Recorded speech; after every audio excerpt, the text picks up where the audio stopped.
All right, welcome back to the 362 build repairs. So let's take a look at the piston first. So I did have to notch that down in the intake side to get my numbers. Just missed my numbers by a little bit. So I wanted 78, I got 80. So it's got a little bit more, which is probably not a bad thing. So the intake side's got 80. The exhaust, I was looking for 100. Well, it's set at 99 over here on the exhaust side.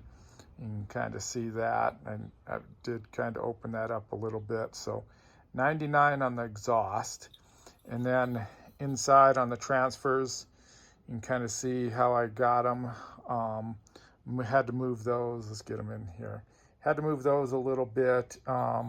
So now they're sitting at 124-ish, between 124 and 125, somewhere in there.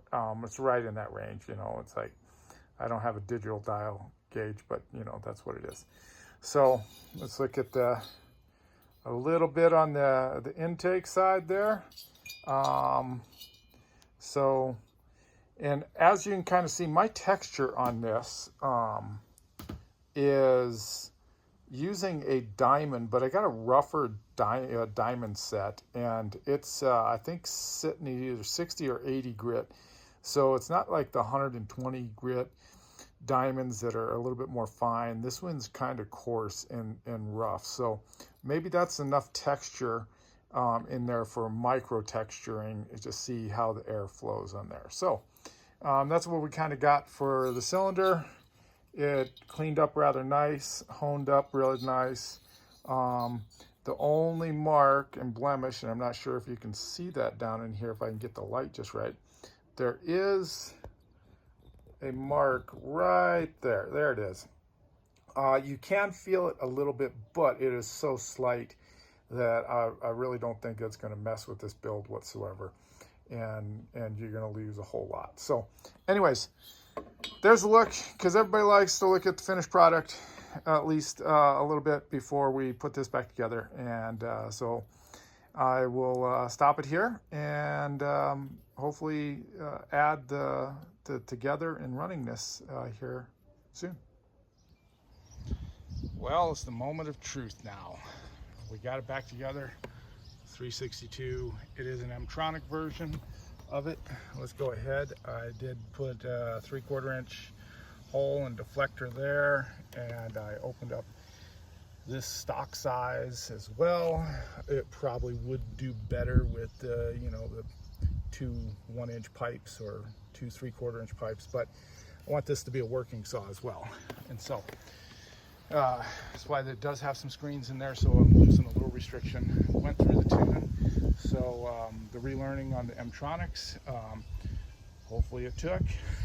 20-inch bar, test purposes, chisel, full chisel, chain, and let's see how it does. Hopefully it doesn't put me to shame here on this one.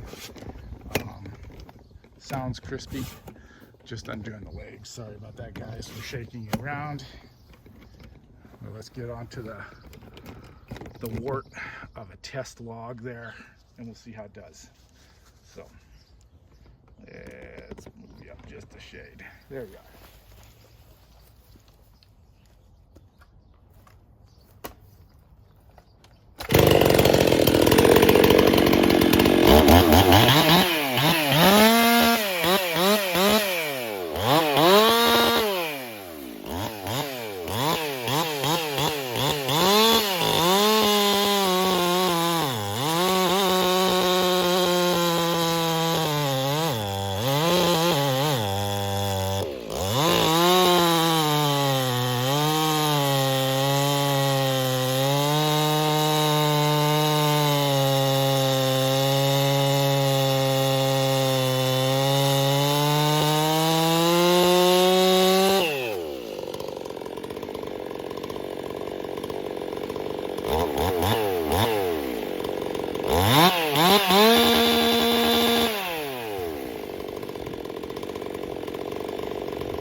Okay, Matt. There's your saw. If I don't, oh, I got a leaky gas cap, so I gotta get a gas cap for it. But yeah, this thing does a lot better than stock. Maybe it still needs to be broken in. These are first cuts with brand new piston, Meteor piston and rings, cable rings. So everything's setting in, but as you can kind of see, it's my cured out, what is it, elm, I think it is. So anyways, that's what it is. Impressions, much better throttle response, chain speed through the wood. First cut was learning how hard I could press on it a little bit. I think, you know, like I said, a little bit more break-in. It probably should do better. I don't know if it's as torquey as I would like it to be. Almost feel like I want a little bit more torque, but it's got the higher revving RPMs that stock did not have. So let's call this a win, especially since on my last attempts I absolutely destroyed the attempts at building these things, and so I think this works for this one. I think it can probably pull a 24-inch bar, so that's kind of what I pull for a little bit. It's got a 7.2 sprocket, and those are the specs on it. So yeah, I think I was close in the ballpark. I missed my numbers by a little bit, but it's a pretty decent recipe as it is. So hey, I appreciate you guys watching. We hit just over a 500 subscriber mark, so hey, thank you everybody for that. That's awesome. And hopefully the day after the 4th here in America isn't too much of a hangover for y'all. So peace out. I appreciate it, and you guys have a wonderful day.